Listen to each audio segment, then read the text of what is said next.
Le grand studio d'RTL et les grosses têtes dans la nuit des temps du 24 avril 1999 vous attendent avec Philippe Bouvard, Jean-Yann Amandalire, Jean-Pierre Coff et Jean-Jacques Perroni. Une nouvelle du cosmos, puisque je sais que vous savez voir plus loin que notre petit univers borné. Il y a l'apparition de nouveaux trous noirs. Il y avait deux types de trous noirs. Il y avait les supermassifs, dans les régions où il y a pas de lumière, rien du tout. Alors bon, ça reste noir, évidemment. Ouais, c'est sûr que là, quand il fait vraiment noir, même les trous, ils sont pas clairs. Hein. C'est vrai que le noir est rarement clair. Hein, ça. Et puis, il y avait les trous stellaires, c'est-à-dire qui résultaient de l'effondrement d'une vieille étoile géante, quoi. Bon. Et qui se transformait en trou. Qui se transformait en trou. Elle se repliait sur elle-même jusqu'à ne plus être qu'un trou. C'est l'histoire du camion, ça. Un mec qui reçoit un truc de la mairie. On a signalé qu'il y avait un trou en plein milieu de la chaussée. Alors on envoie un camion de la voirie qui prend le trou et qui le met dans le camion. Et pour faire sa manœuvre, le camion recule, le trou tombe et le camion tombe dans le trou. Est-ce que vous suivez mon Difficilement. Alors il y a des trous noirs qui sont d'ailleurs maintenant des trous noirs géants. Oui. Qui sont 100 ou 10 000 fois plus importants que le Soleil. C'est pas des trous, ça, c'est des espaces vides.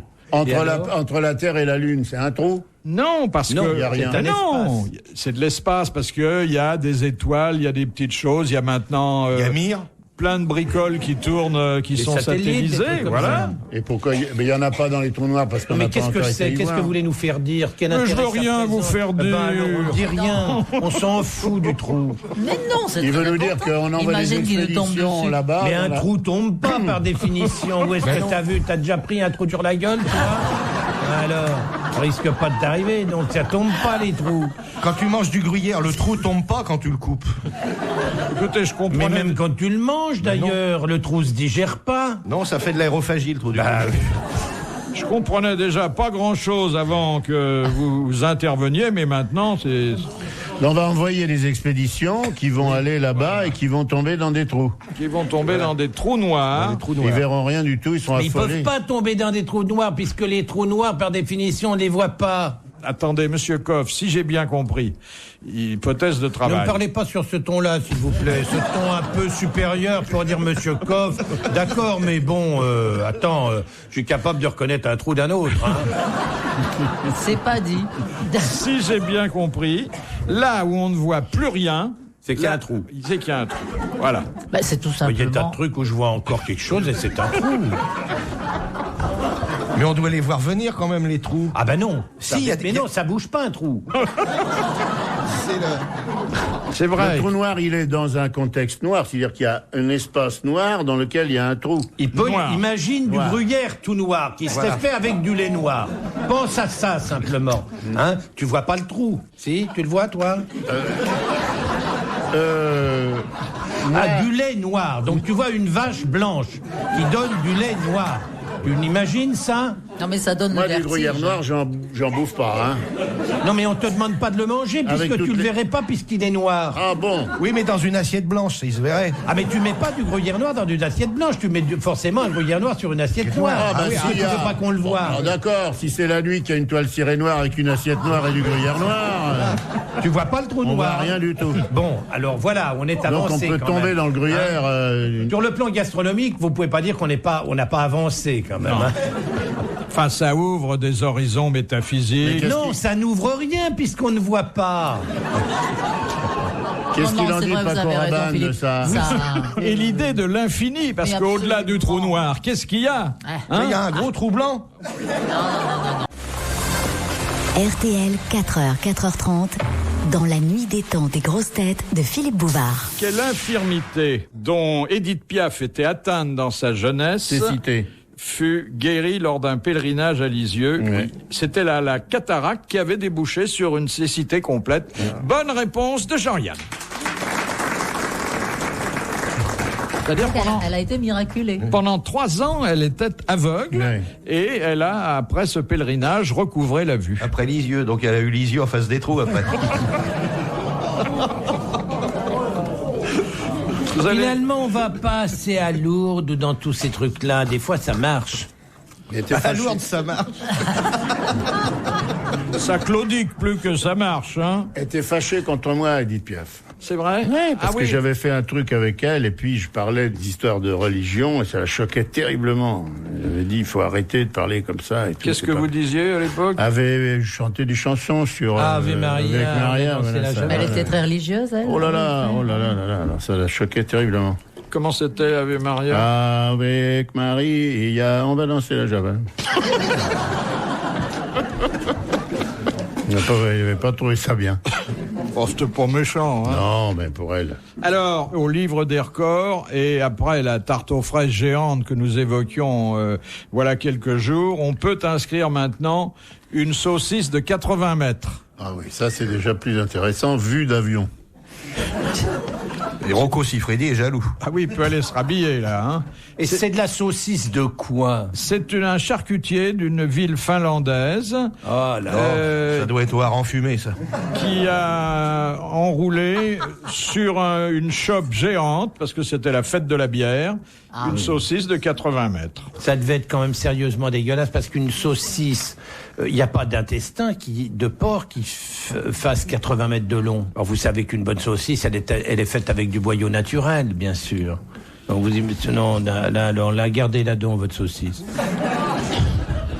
Alors, et faites-en ce que vous voulez, surtout, même autour d'une chope de bière.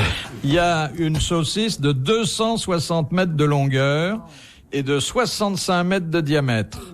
Mais ça, c'est un ballon dirigeable. Eh oui, c'est aussi une saucisse. Pleine de hachis de viande. Non. Et ça vole. C'est comme un zeppelin. Et on pourra même décharger les saucisses. Ah, bah voilà, qui est une bonne nouvelle. Monsieur Perroni. Avec des grues. Ah, bah tiens. Ah. Vous vous enfoncez, Philippe. Non, je veux dire que la saucisse qui Ne faites pas les gestes. Qui acheminera des matériels industriels très lourds. Oui. De la choucroute, par exemple. Avec du jarret. La saucisse s'arrêtera au-dessus d'une ville et puis elle déchargera. Elle n'aura pas besoin de se poser. J'ai rien compris du tout. C'est une saucisse qui n'est donc pas une saucisse pure porc, cette saucisse qui vole. Non. C'est bien ça. Voilà. Cette saucisse, donc, volante, sera remplie de saucisses? Non. Elle transportera que des saucisses? Mais non, ça n'a aucun intérêt. J'ai rien compris de ce que vous dites. Non, elle transportera du ciment, du béton. Ça va devenir comme un cargo, un avion. Comme un avion cargo. Mais qui ne se pose pas. Mais qui ne se posera Mais pas. on pourra quand même mettre des saucisses dans la saucisse si on veut. Si on veut, mais bon, il faut trouver le client, hein. Ah oui. Bon, oui.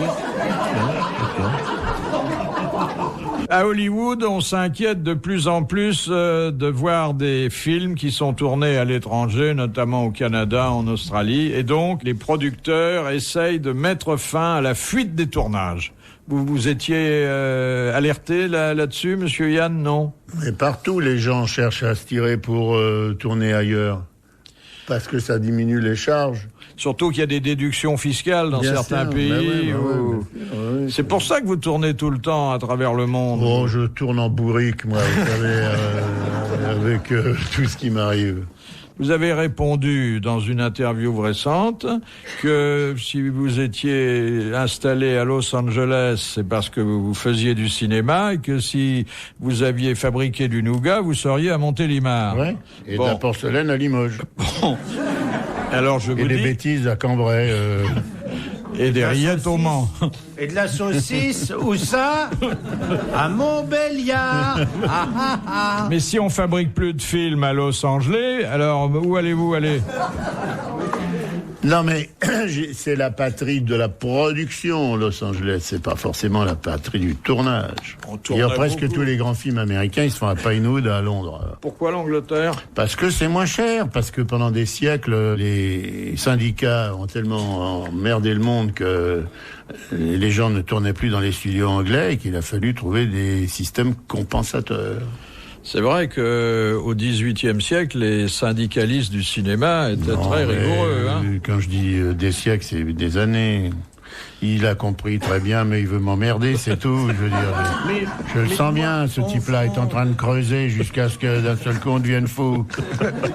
En France, On n'en sort pas intact quand on vient ici, vous savez. On arrive vers 4 heures et puis après, à 7 heures, moi je me surprends à faire des gestes inconsidérés. Dans ma voiture, les gens regardent et tout, c'est normal. Mais oui, tout le monde, il nous cuisine sans arrêt, là. ah oui, donc c'est donc ici, tu me le confirmes. Mais oui, bien sûr, c'est ici. Parlez entre vous. Qui possédait dans sa garde-robe 498 chemises, 158 paires de bas, 520 paires de souliers, 676 robes et seulement 2 culottes? Céline Dion. Non. Une dame? Bah oui, une dame. Ah ben non, mais ça aurait pu être Chevalier Déon ou... Oui, ah bah oui. Oui. Georges Sand. Non. Morte? Oui. Récemment? Non. Actrice?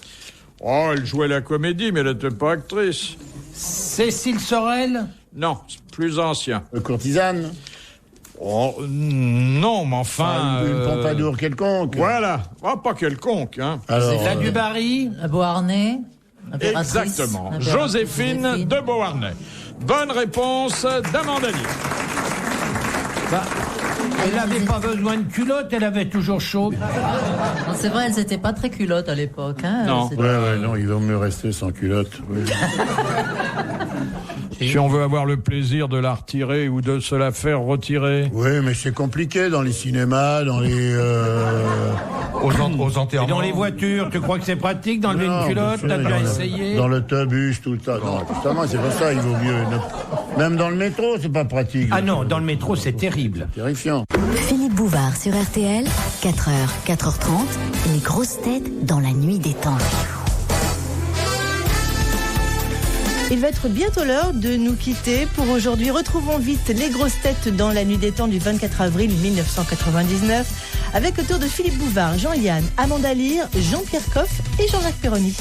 Question de Monsieur Félix de Poitiers. Où Salvador Dali plaçait-il le centre du monde? À Perpignan. La gare de Bien sûr, à Perpignan, à la gare de Perpignan. Dans la gare de Perpignan. Ouais, C'est à la une gare de- bonne réponse. Et qui plus est, pas seulement dans la gare, mais dans les toilettes, dans les urinoirs des hommes de la gare de Perpignan. Ah. Il a eu une révélation, il a vu, je sais pas quoi, des mouches qui se posaient.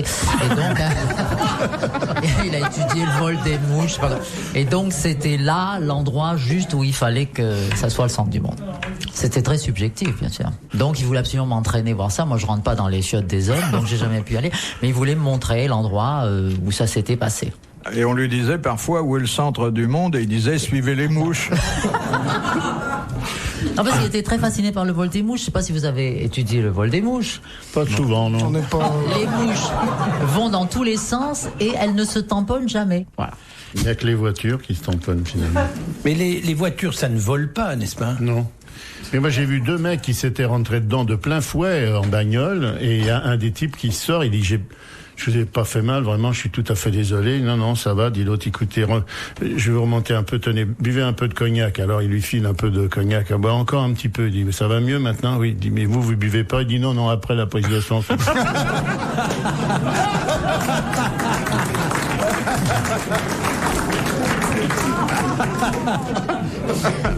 Alors, une question de Madame Leblond de Château-Thierry.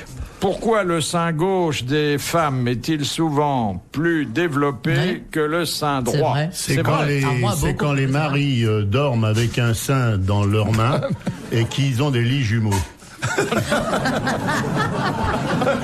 Voire des chambres séparées. Des chambres, qui font chambre à part. Alors ça, c'est terrible. Alors, c'est pas ça, mais en fait, c'est quand même ça. C'est que dans le face-à-face amoureux, qui généralement est dans le même lit et la même pièce, les hommes qui sont le plus souvent droitiers, vous me suivez, caressent le sein gauche de la compagne. Mais c'est... Vous avez constaté ça, que le sein gauche se Non, mais vous développait... l'avez. L'avez-vous constaté scientifiquement avec un centimètre, par exemple? Non, parce que dans Mais ces c'est pas cas-là, parce qu'on tripote un truc que ça grossit. Hein, C'est parce que Dans un face-à-face amoureux, le sein est plutôt écrabouillé, non? il faut croire que c'est pas de la pure invention, c'est qu'Amanda a dit tout de suite, oui, j'ai constaté. Mais ça n'a rien à voir, c'est pas parce qu'on le tripote plus que l'autre, c'est simplement que tout le monde, comme toi, tu as un testicule plus gros que l'autre. Enfin, Mais t'as jamais vérifié ça? oh bah non, pas le temps, non. Si en plus on commence à prendre des mesures, enfin... non, puis en plus c'est difficile parce que déjà le type il prend le sein gauche, il faut que la dame descende le bras pour avoir à ce moment-là, c'est de l'aérobic. Hein, Non, moi je vous donne des petits détails amusants, pittoresques, qui peuvent vous servir dans les dîners en ville, et puis voilà comment vous les prenez. Non, je suis déçu. De toute façon, le face-à-face amoureux, ça existe. Bon, le monsieur est en face de la dame. Bon, ça, c'est pas souvent, hein. Et je voudrais poser une question. Est-ce que le gaucher qui caresse donc le sein droit, ouais. est-ce que dans ce cas-là, le droit grossit et rattraperait le gauche? Sûrement. Justifier. Mais il faudrait qu'une femme fasse alterner parmi ses amants les gauchers et les droitiers. C'est pas toujours le Non, mais cas. si elle a un droitier et un gaucher en même temps, les deux seins sont pareils. Mais attendez, moi on m'a jamais tripoté les seins avec une seule main déjà. Comment? Bah, normalement les messieurs ils vont à deux mains. Je veux dire, et c'est pas avec une seule main. Qu'est-ce qu'il fait avec l'autre main? Il fait, ben non. Avec la deuxième main, il tient son portefeuille déjà. À quel édifice le Titien, et je vous en prie... Ah non, ça, alors là, sûrement pas. Ah non. Épargnez-moi le Titien à sa mémère. Non, on le fera pas. On le fera pas, celui-là. Et ça nous est même pas venu à l'idée. Ah oui. Non, encore celui qui fait des lunettes, d'accord, mais... À quel édifice le Titien destina-t-il la Pietà? C'était pas pour le Vatican? Non. C'était en Italie ou Mais ailleurs? c'est pas le Titien qui a fait la Pietà, c'est Michel-Ange. Ah oui? Bah oui. Ah oui, vous avez raison. Et enfin, des piétas, tout le monde en a fait, tous les... Enfin, le Titien c'était un peintre, c'était Oui, mais pas tous un les sculpteur. peintres, enfin. Oh, puis merde. Tous les... Celle-là, je la remets même pas dans ma culotte, hein, je la mets dans la corbeille. Mais tous les peintres ont fait des piétas. Bon, bah alors. Mais le Titien, il a peint aussi. Mais ce n'était qu'un peintre, il C'était un n'était peintre, pas mais il n'a rien sculpteur. empêché de peindre Non, mais une piéta. attendez, il pouvait peindre une Pietà et ça... Ah, complètement, oui. Ah, bah je oui. reprends ma question. Enfin, oui, il la pouvait Pietà peindre la une plus Pietà. connue, c'est celle de Michel-Ange. Oui. Bon, alors, le Titien a fait une Pietà un peu moins connue. D'accord, en mais peinture. très estimable quand même. Oui. Et je vous demande... Pourquoi? Pour qui? Où, à quoi il destinait sa Pietà? Une pizzeria. Au relais Ça routier fait chez joli Francis. dans une pizzeria. C'était en Italie ou en France? En Italie. À Florence? Un monument religieux, non? Non, enfin un monument à connotation religieuse. Alors je vous demande quel était ce monument. La maison de quelqu'un. Maison est peut-être pas le mot qui convient, je préférerais demeure. Pas Demeure. n'importe quelle demeure, hein. Non. Le palais des Doges, le... La dernière demeure? Oui, et de qui? Une dernière demeure. Oui, Alors. donc le tombeau de... Napoléon. Mais non. Mais non, voyons, pas Napoléon. Le tombeau de Jésus. Le Titien, il fait sa Pietà et il dit, un jour, on la mettra sur le tombeau. Dans la sienne, tout bêtement. Mais oui, sur son propre tombeau. Sa propre dernière demeure. Et Bien voilà. Oh, oui. Eh bien, c'est une bonne réponse à une question que j'avais un peu vite enterrée. C'est vrai. Retrouvez les grosses têtes dans la nuit des temps sur RTL.fr.